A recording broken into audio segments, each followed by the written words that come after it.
Well, welcome everybody. My name is Jory Weintraub, and I am part of ARIS. I am part of the leadership team of ARIS as well as the training team. I know I see a lot of familiar faces, but I think there are at least a couple people who are fairly new to ARIS. Maybe this is your first ARIS event, so we're pleased to have you all. This is a monthly series we do called ARIS Office Hours, where we just explore some different aspect of broader impacts each month, something that we find interesting.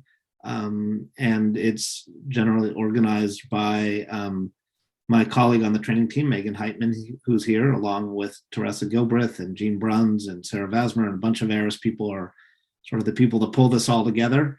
And they asked me if I would take the lead on an office hours session on science communication and specifically misinformation. And I said I would be happy to do that, but I needed to call in some the big guns here. So I invited my colleague, Scott Brennen, who I'll introduce in just a second.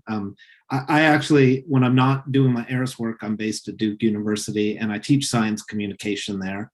And I'm part of a unit called the Duke Initiative for Science and Society. And within the Science and Society Initiative, that's how I met my colleague, Scott Brennen, who is part of Science and Society and also a senior policy associate for Duke's Center on Science and Technology Policy. And his expertise, his specific area of research is misinformation and disinformation. So he's really the expert here. His background actually is we have our PhDs from the same institution, UNC Chapel Hill, so go Tar Heels, even though we're both at Duke now, 12 miles away.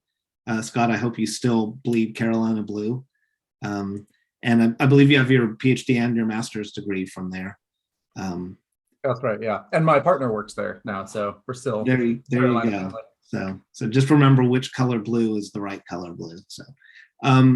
So I invited Scott because, like I said, he's really the expert on this. His research focuses on misinformation and disinformation. So the idea is that we want to explore sort of the climate that we're in now with science misinformation, science disinformation, which of course is rampant and all around us. And then talk a little bit about how that affects the way we think about and do broader impacts. And so the way we'll do this is that I asked Scott to prepare about a 25, 30 minute or so presentation. Maybe I said 20, 25. I don't remember what I said, but somewhere in that ballpark, just to give sort of the overview and let us know what is science misinformation and disinformation and why is it so rampant right now. And then when he's done with that, I'm just going to take a few minutes to reflect and share some thoughts I have on how we can continue to try to do good broader impacts work in a climate of science misinformation, disinformation. And then we're going to make sure we leave plenty of time at the end for discussion and questions and answer. And so I really want all of you to be thinking about broader impacts and the practice of broader impacts in this current climate, and ideas that you have, maybe strategies that you've used to try to do broader impacts work in light of the current environment that we all find ourselves. So with that, I'll hand it off to Scott. Thank you for being here, Scott, and look forward to hearing what you have to say. Great. Well, thanks, Jory, and thank you all so much for asking me to speak. All right, let me share my screen.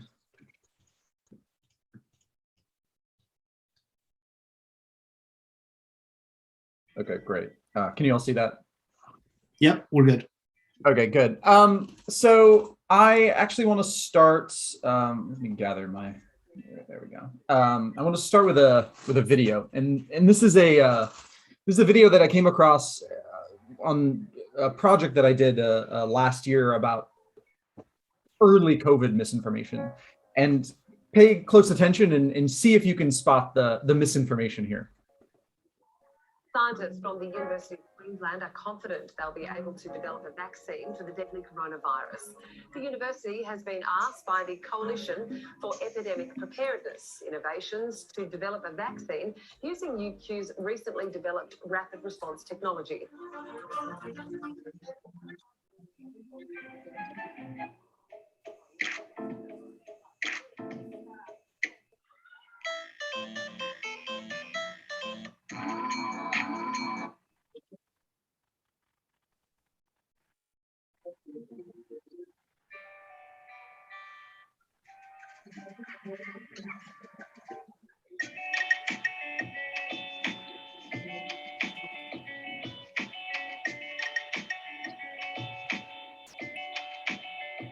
Great. So I wanted to start with this example because on one hand, it shows some of what is common about misinformation about science, how it spreads on social media, its reconfigured form. You noticed here they link together several different clips from news from newscasts. It's low quality, right? Like this isn't deep fakes, right? This is what other people call cheap fakes, right? Like it's someone probably did it using some simple video editing tool that they had on their computer. But it also shows the sort of ambivalence at play here, the difficulty of understanding what is even going on. What is this? Like, is this a joke?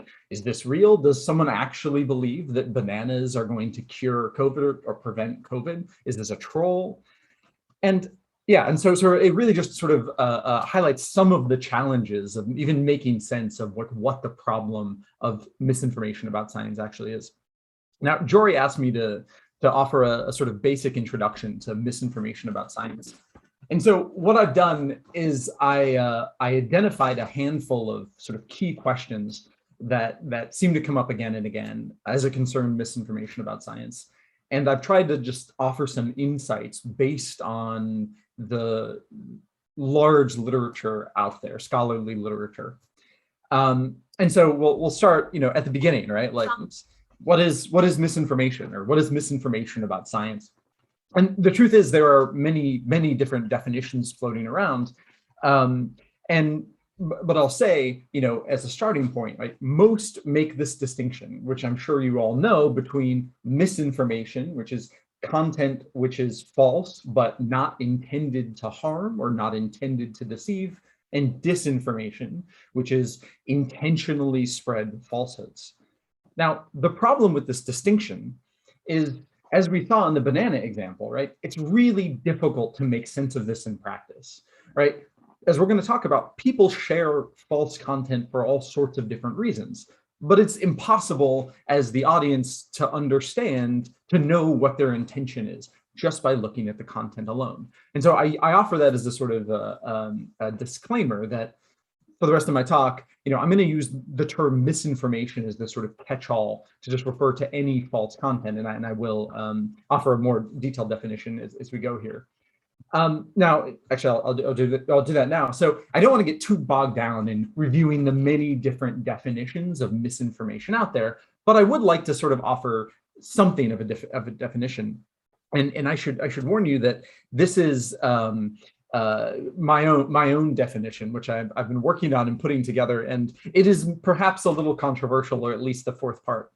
So 4 parts to this definition, right, of science, misinformation about science. The first is that it's about the natural world, right, or topics researched by formal scientific inquiry. When you start to think about, like, well, what should count as misinformation about science, it actually becomes really difficult to draw any sort of clean boundaries between scientific misinformation or political misinformation, for example. But as a sort of just, working, a pragmatic sort of definition, we're going to say, okay, it's stuff about the natural world. Second, what makes it false?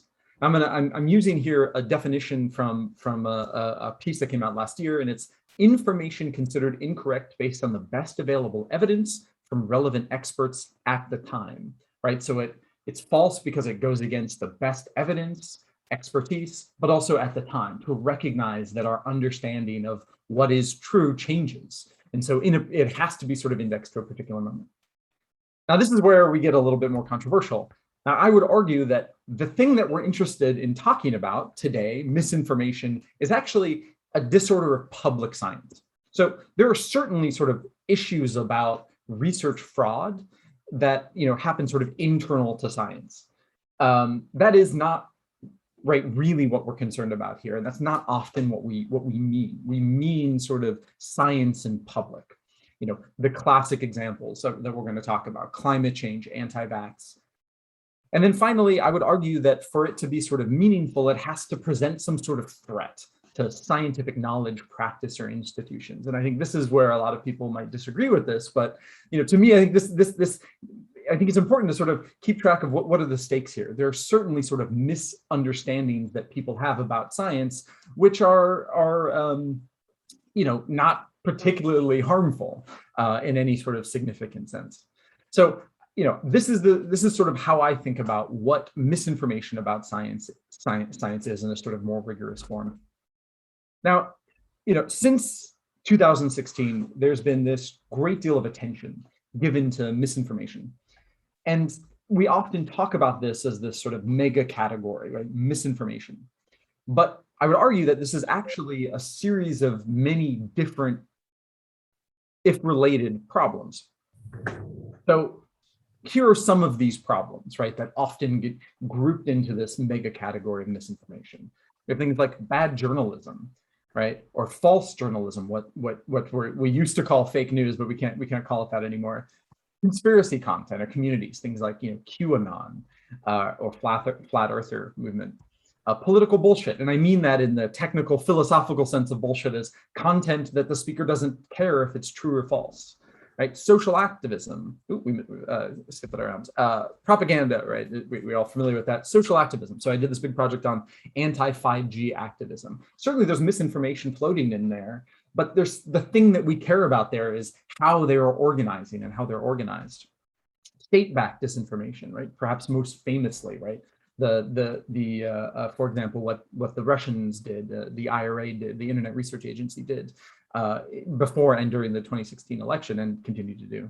Industry-backed disinformation, things like what the climate or what climate disinformation circulated by the fossil fuel industry or the tobacco industry, and then false user-generated content, a sort of catch-all for just the general kind of falsehoods that spread online. Now, the point that I want to make is that these are all different problems with their own causes, their own effects. And, if we want to understand either like where the problems came from or what we're supposed to do about it, like we have to sort of keep in mind that there are a lot of different problems here that maybe need to be sort of approached in different ways. All right, so the next big question, right? Is misinformation a new problem? Right? No, right, obviously, we all know this, right? And in fact, some of the most pernicious and destructive examples of scientific misinformation are from decades or even centuries ago. And I want to give two brief examples of this. So in 1983, at the beginning-ish of the HIV epidemic, the Soviet Union began a campaign to seed stories that HIV was created in a lab by the US and then intentionally spread around the world. And the Soviets planted stories in news outlets around the world, especially in developing countries. And then they built this network of references and experts to help support this story. Their crowning achievement, however, happened on March 30th, 1987. And I'll show a clip.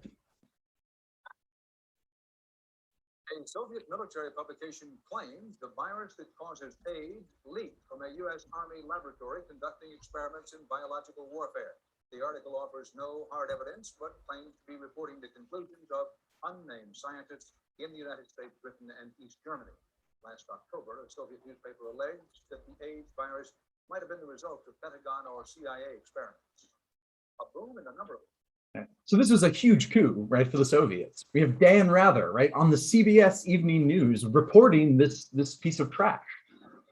And as a side note, I was a Peace Corps volunteer in rural Mozambique, and which is a country that continues to be sort of ravaged by HIV and AIDS. And this claim, right, 30 years or so after this, was still incredibly common and something that I ran up to again. So it really shows just how successful the Soviets were at spreading this sort of claim around the world.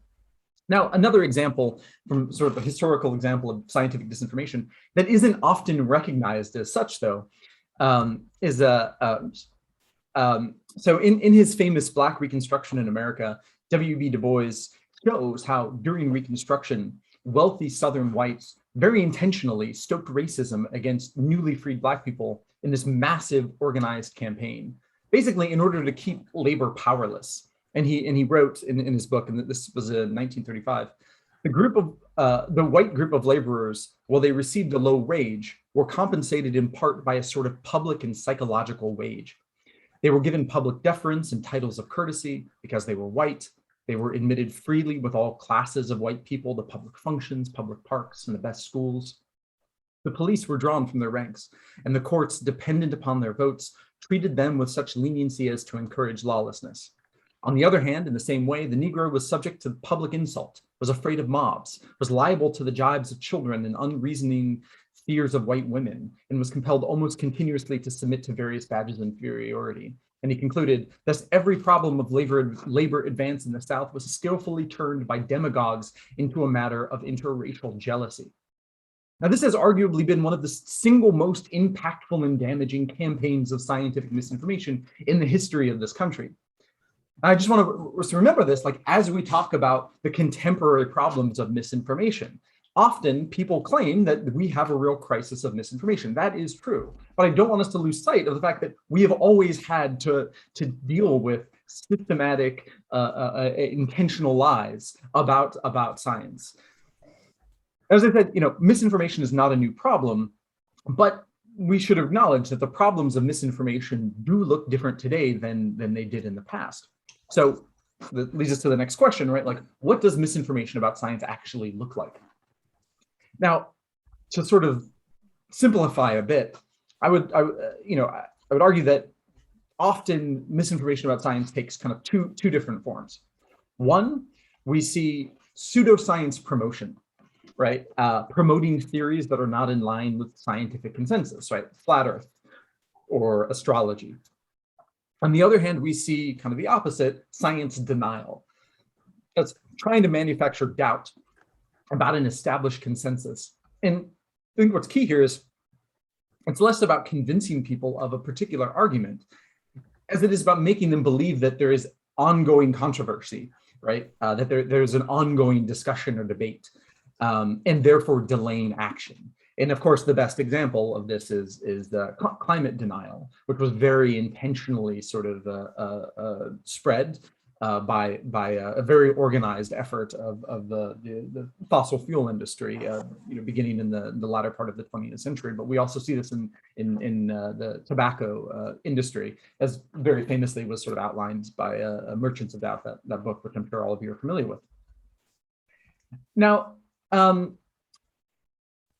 so, this is a sort of big account of like what science misinformation looks like, big picture, but scholars have offered sort of more granular accounts of like, what are the specific formats of misinformation and disinformation. And here is one I'm just going to put up as a sort of example of these different typologies. This is one from Claire Wardle at First Draft that I've actually used in my research. And, we see things like satire or misleading content to manipulated content and imposter content. And the only other thing that I really want to say about this is let's just note how much of this is reconfigured. Often rather than being just sort of wholly fabricated, misinformation about science or really anything else often sort of misrepresents content or twists or cherry picks or decontextualizes content. And in fact, I did a study when I was at Oxford on early COVID misinformation, and basically the details don't really matter, but we showed that about 60% of early COVID misinformation was this sort of like reconfigured, recontextualized content. And the banana example from the beginning of the presentation was a good example of this. But also here's another example. Here's an image that circulated in the very early days of the pandemic, purporting to show just how severe of a crisis it was. Dead bodies buried in a mass grave. What this image and what didn't show is that this is actually from the film Contagion. And so we see this sort of decontextualized content. Okay, so we have a sort of sense of like what formats it takes and what it is, but like the big question here is like what causes it? Like, what are the causes of misinformation? What are the causes of these problems that we're confronting now? Now, Claire Wardle, again at First Draft, has offered this sort of useful set of the 6 Ps, these different motives for why misinformation is shared. Poor journalism, right? To parody, or satire to provoke or punk, or really just talking about like trolling, passion, people that actually believe it, partisanship, right, and political partisanship, for profit, as we just talked about, and climate disinformation, political influence, maybe foreign political influence, and of course propaganda. And this is a good list. I think this gives us a good starting kind of place about what sort of drives misinformation content, people to produce mis and disinformation. But I want to add a couple kind of make a few sort of clarifications to this. And so I'm going to add to the 6 Ps, the 3 Is: inattention, identity, and ideology. And to me, these are really what's at the heart of a lot of the most sort of problematic mis and disinformation. So first, inattention. So in this recent study, Gordon Pennycook and David Rand found that much of the sharing of false content on social media is actually a function of inattention. And they write, it seems that people fail to discern truth from falsehood because they do not stop to reflect sufficiently on their prior knowledge, and not because their reasoning abilities are hijacked by political motivations. Now, there are a lot of people who would actually disagree with this and who actually point to political motivations as like the real key driver here. But their research, which is sort of experimental in nature, really just highlights, though, often the misinformation that we encounter online are just shared because people don't really think that much about it, right? Like they don't really give it that much attention. And I think this underlines that things like nudges, or these subtle sort of reminders, to think about the content that we're sharing, may be very effective, or maybe somewhat effective, in helping reduce the spread of misinformation. And we're beginning to see more of that on social platforms. Now, the second I, identity. Now, I think we do a bit of disservice by focusing too much on, ironically enough, on the truth and falsehood of misinformation. For many people, I don't think that is really a concern. And people look to content, true or false, right, to help build or create or experiment with identity. So Arlie Hochschild's fantastic ethnography of conservatives in Louisiana, which came out in 2016, Strangers in Their Own Land, offers this idea of deep stories, these sort of persistent underlying narratives that we rely on to make sense of the world. And she defines them this way, right? A deep story is a feels as if story. It's the story feelings tell in the language of symbols. It removes judgment, it removes fact, it tells us how things feel. Now, I think we need to recognize the ways in which, right, we create content online, right, that because it aligns with these deep stories that we have, regardless of, the sort of truth or falsehood of it in sort of a strict sense. Now, here's an example of this from another study that I did, again, on COVID misinformation. And basically, I interviewed people whose posts had been labeled false by Facebook, by third-party fact checkers. And this guy that I interviewed, he posted this image. And you see it's supposedly of the Bill and Melinda Gates Foundation. And or I don't think it was he, someone had edited that, it was in the top there, and wrote Center for Global Human Population Reduction. And if you notice in the top, the description, he had written blah, blah, blah, like louder than these simulated yet true words circled in red. What's really funny is when I talked to him, he was just incensed that Facebook would label this as false, because on one hand, he says, well, I said it was simulated. But I think more importantly, he felt that it spoke to this deeper truth about what was going on, right? Like he would say, like, sure, the Gates Foundation doesn't say this, but this is what they are, right? This is, but also it spoke to this like deep truth about the sort of power of shadowy elites that he wanted to communicate. And while we're talking about identity too, I think it's incredibly important that we recognize how much of contemporary misinformation involves race and racial identity. Now, this was one of the key findings of all of the sort of effort to understand the Russians' disinformation campaign during the 2016 election.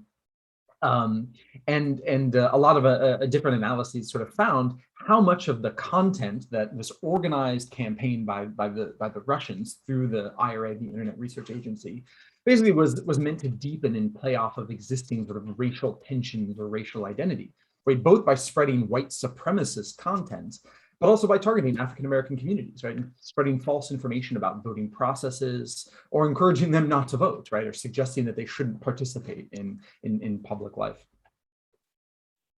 Okay, and that brings us to the third I here, which is ideology, and in particular, political or partisan ideology. And you know, there's of course some indication that both the left and the right spread mis and disinformation and conspiracy theories. That being said, the empirical evidence strongly suggests, as Dean Freelon recently wrote, the right has embraced strategic disinformation and conspiracy theories more than the left. As I say, it's an asymmetrical problem, right? So what we often describe as a problem of polarization or partisanship is actually not symmetrical, right? It's a problem of the far right who are embracing disinformation and these tactics of disinformation.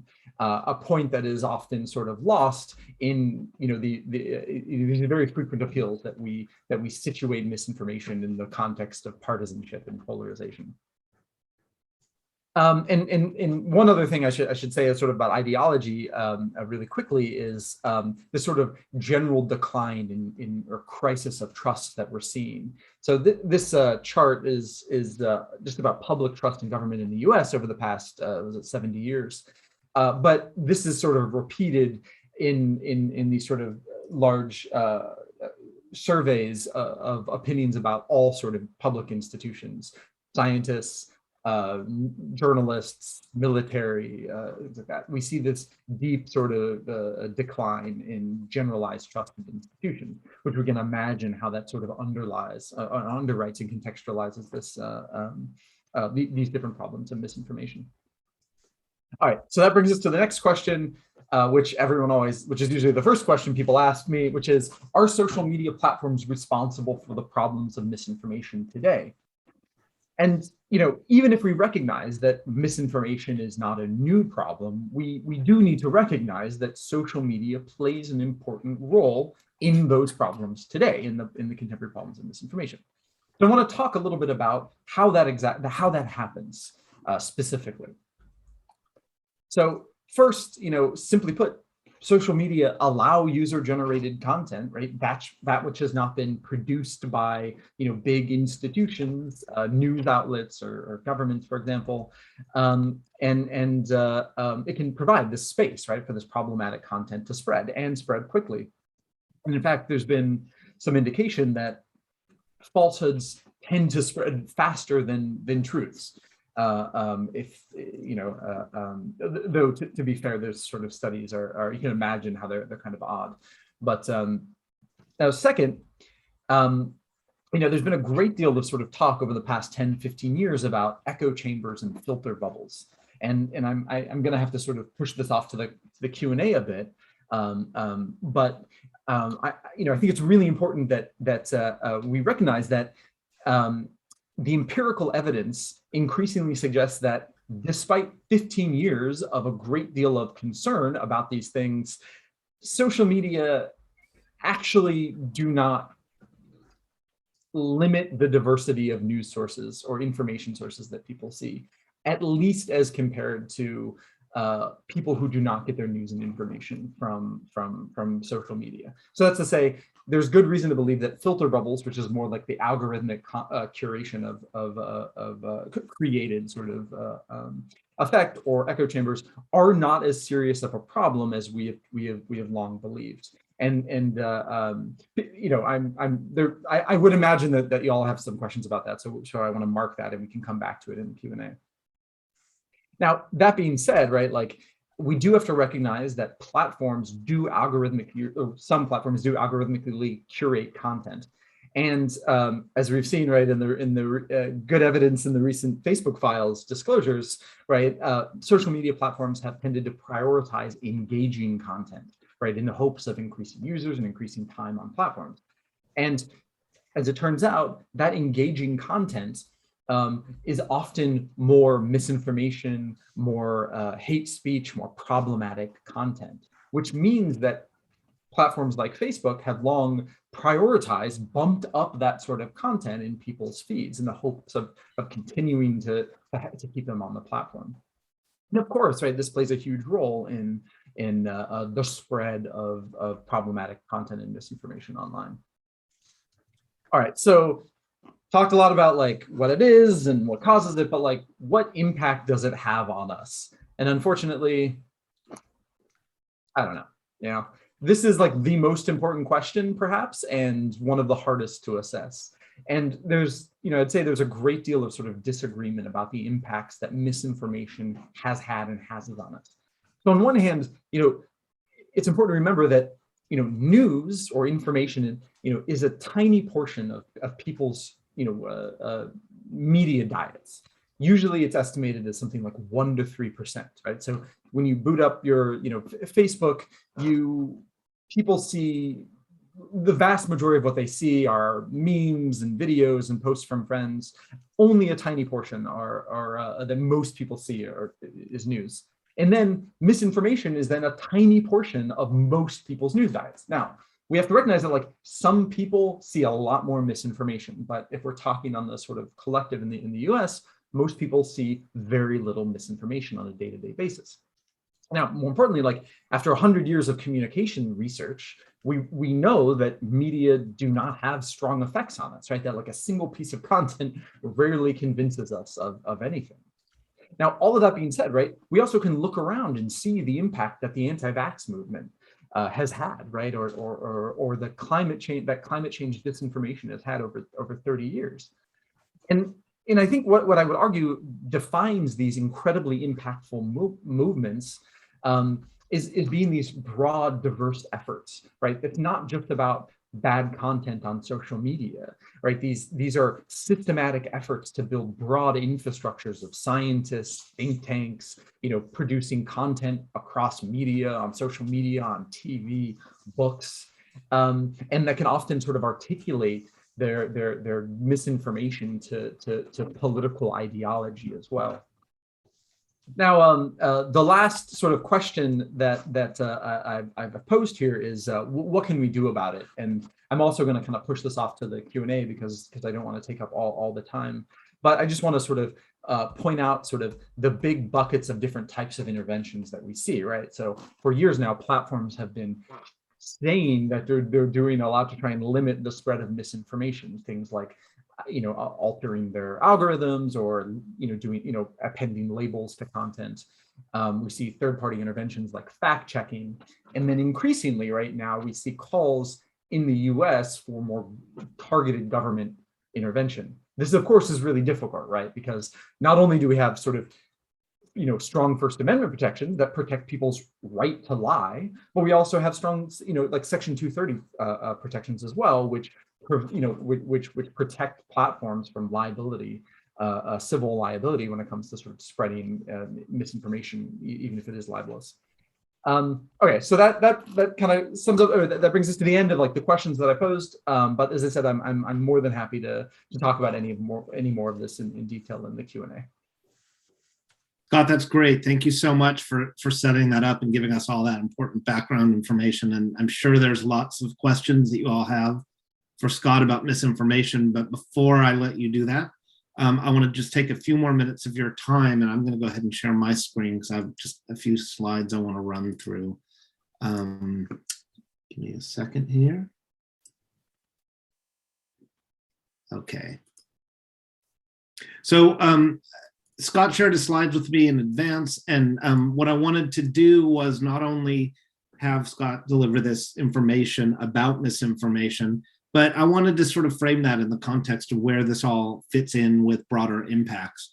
And I, you know, like I said, I recognize a lot of faces here. I think there are a lot of people who are familiar with ARIS and broader impacts, but just to sort of get everyone on the same page, for those of you who are here more for the misinformation piece of this and aren't as familiar with broader impacts, I just want to sort of clarify that when I use this term over and over, what I'm talking about is the National Science Foundation's mandate that anyone who's funded by them not only has to propose novel research that advances our understanding in the discipline, but that they also propose a well-articulated plan for communicating the relevance or the impact of that research on society. So in other words, not only what is your research going to look like, but then how are you going to help the public understand what your research is all about and why it's relevant to them. So that's what we mean, of course, when we talk about broader impacts. And of course, that can take many forms. The most common way that people address the broader impacts criterion, the most common ways tend to be some combination of public outreach or engagement around the STEM topic that they're focusing on, that they're researching on, as well as something in what the NSF refers to as broadening participation in STEM, which essentially is, diversity, equity, and inclusion work. So how to communicate your work with the public and how to work towards making STEM more diverse. There are lots of other subtle ways that we can talk about addressing the broader impacts criterion, but for the purposes of this, I think a lot of you are already familiar with that. So what I wanted to do is just reflect a little bit based on what Scott shared with us on how I think we can try to factor that in and approach broader impacts while being aware of and trying to sort of protect against this misinformation epidemic, if you will. And so here are some of my thoughts, and I put these out here just for conversation. And I'm really hoping that all of you will, during the discussion and the Q&A, will share your thoughts on this as well. But I think the research shows that one of the best ways to engage the public, especially in a situation where we do face a lot of misinformation, is to build trust between the people who are communicating science and the people who are on the receiving end of that, right? The people you're trying to engage. And so there's lots of ways to build trust, but fundamentally it comes down to, does your audience trust you, or does this mistrust breed an environment where they're going to be less likely to sort of cut through the misinformation and actually be hesitant to hear what you have to say about your work. So building trust is a really important way to, I think, start to address broader impacts and misinformation. And one of the best ways to do that, and there's been lots of studies that have shown this, is that by connecting with your audience on a personal level, before you engage in the conversation about the work that you're doing, especially if it's potentially deemed as controversial science or controversial research in any way, by connecting with your audience on a personal level that has nothing to do with the science, you start to build a relationship and you start to build that trust. And then once you do that, then studies show that they're more receptive to hearing what you have to say and to considering maybe an aspect of the science that they might have been resistant to previously. So building that trust, connecting on a personal level is really important. And then this may seem so obvious that it's not even worth saying, but I'll say it anyway. Really, this comes down to fundamental effective communication skills. So, again, a lot of studies show that when researchers, when scientists, when engineers engage with the public, they bring into it all of the jargon and the sort of standard communication practices that typically work well with each other, but studies show they don't work well in effectively engaging a non-expert audience, so a public audience. And so, I just show here a sampling of books. There's a lot of literature out there, a lot of books, a lot of studies, a lot of reports on ways that scientists and engineers can more effectively engage with the public by doing things like trimming out the jargon, by using storytelling approaches. We'll talk more about that in a second.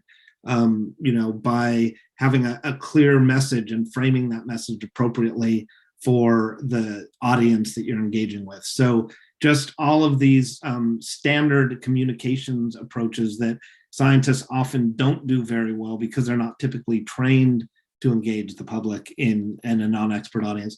By being mindful of those, I think that potentially can go a long way towards helping them see through the misinformation.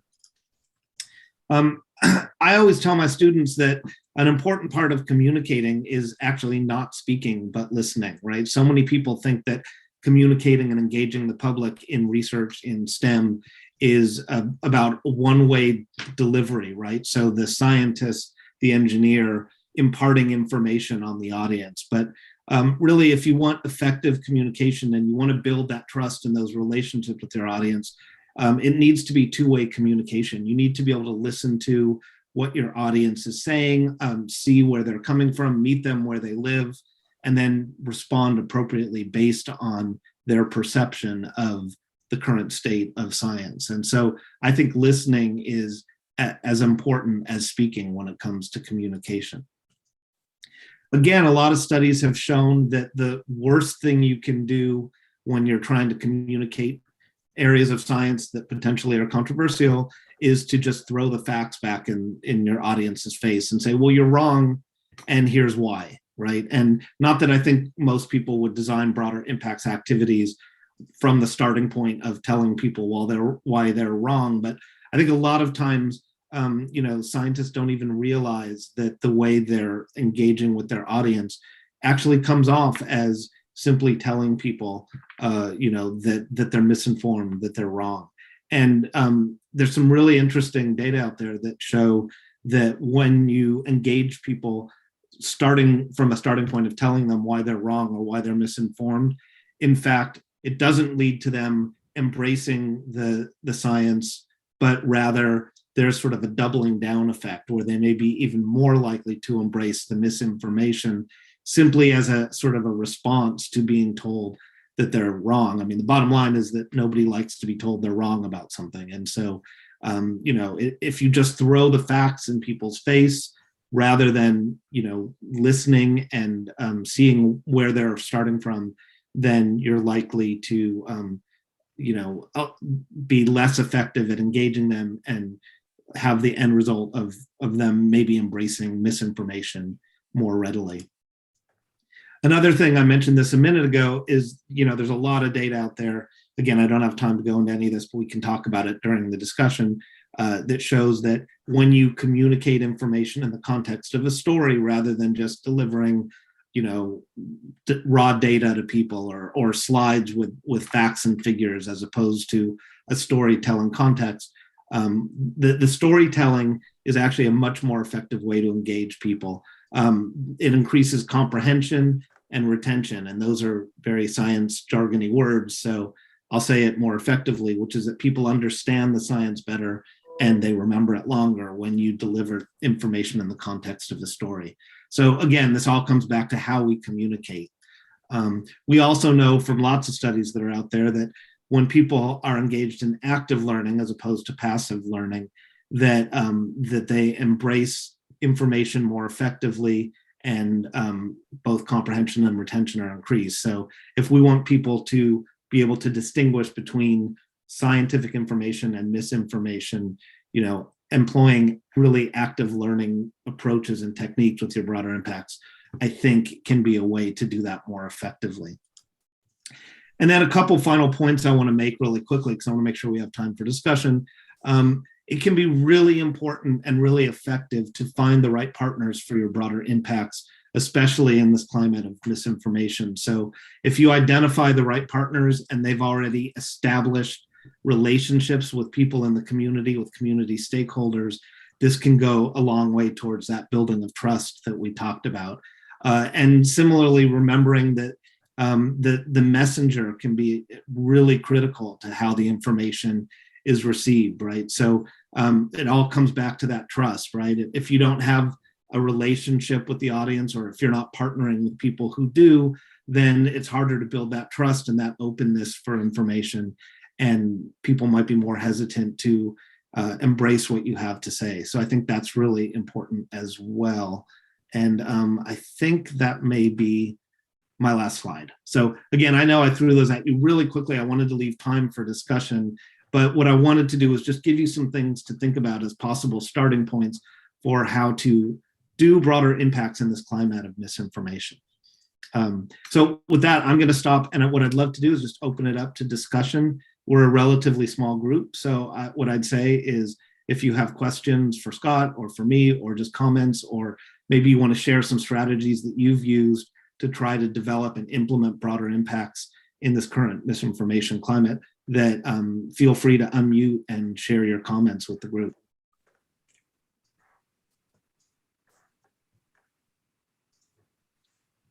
The floor is open.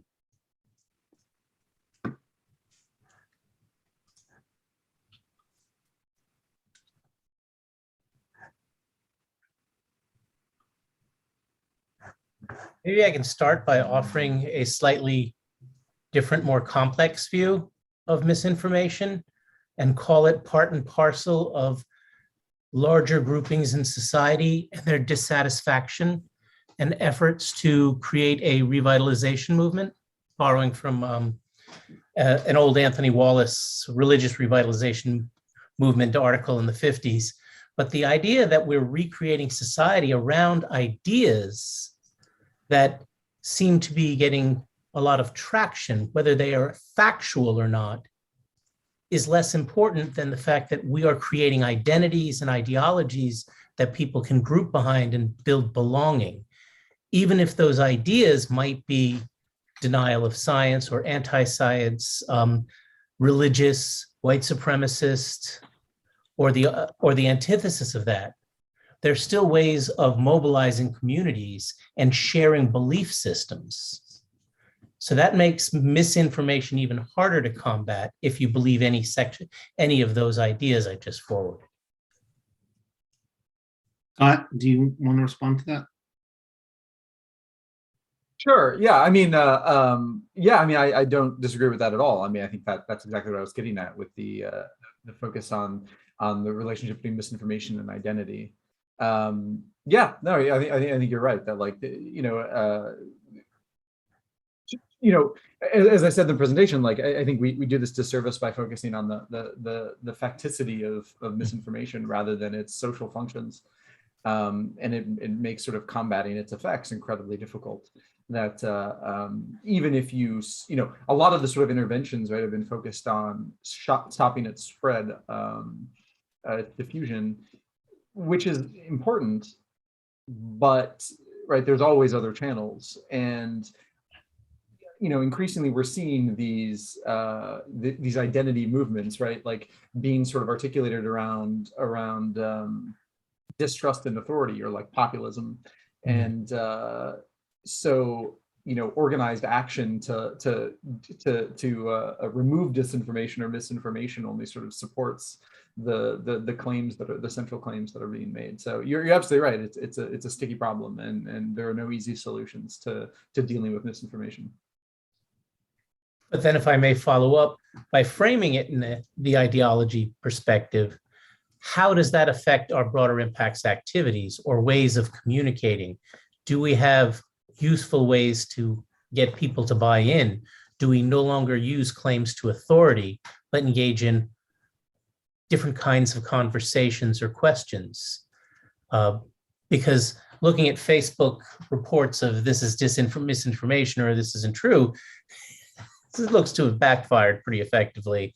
Whereas if you look at people who claim authority, one good example might be vitalist chiropractors who believe in illness as a result of subluxation of the spine and don't believe in a germ-based or virus-based illness. They use their backgrounds as chiropractors, functional medicine experts, pastoral practitioners, and argue against the failures of the medical industry, and they pose it as an industry, and they have great success in doing so because a good portion of that's true. How do we then reframe medicine or reframe conversations about wellness to address those issues? I just wonder if we aren't going about it much the wrong way. Well, I think one thing, so I think the sort of backfire effect that you're mentioning has been sort of overstated. So a lot of the empirical evidence about the backfire effect came from some early studies in 2010, 2013. And the sort of broader consensus now is that fact-checking is largely effective, if not the only solution, right? So it's like, for most of the people, most of the time, fact-checking actually is important. And you are describing absolutely like some of the like misinformation communities and in the way in the sort of arguments that they make, but for most people like don't care, like don't care that much about this, right? Like and simply like removing content, simply putting, simply fact checking like is actually pretty effective, especially if combined with algorithmic modification by platforms. And I think that's why I started with the beginning to recognize that like there are a lot of different problems here. You're absolutely right that like how we speak to these small like radicalized communities is got to be very different than how do we speak to someone who knows nothing about any of this. So no, I think you're absolutely right. Yeah, but as far as how do we actually do that work, I think that's what we're trying to figure out now, like recognizing that misinformation is deeply entwined in many different ways with identity doesn't really lend itself to any easy solutions, right? Like there've been a small number of studies testing out sort of narrative-based interventions that have very sort of mixed results. The problem is, right, like interventions are, right, and I sort of mentioned this too, like a lot of these misinformation, disinformation campaigns are huge, right? And the messages are repeated and put across different channels. And so I just finished up this big piece on ivermectin support. And it's not that people are only seeing like Facebook posts supporting ivermectin, it's that there's this entire scientific or pseudoscientific infrastructure that has been supported. How are we supposed to design interventions that can combat such organized multimedia efforts? I honestly don't know. So Scott, just to follow up on that, I mean, it's heartening, I suppose, to hear that fact checking is effective, but that only works if people check the facts, right? I mean, so is that the big question, is how do you get people motivated to do that? I mean, Well, no, I mean, there are a lot of fact checkers, and in the number of fact checking organizations is like skyrocketed. And, I don't want to, I feel bad, like saying anything good about Facebook these days, but like Facebook has developed this fact checking partnership where basically they pay fact checkers to fact check, to spend some portion of their time fact checking Facebook content.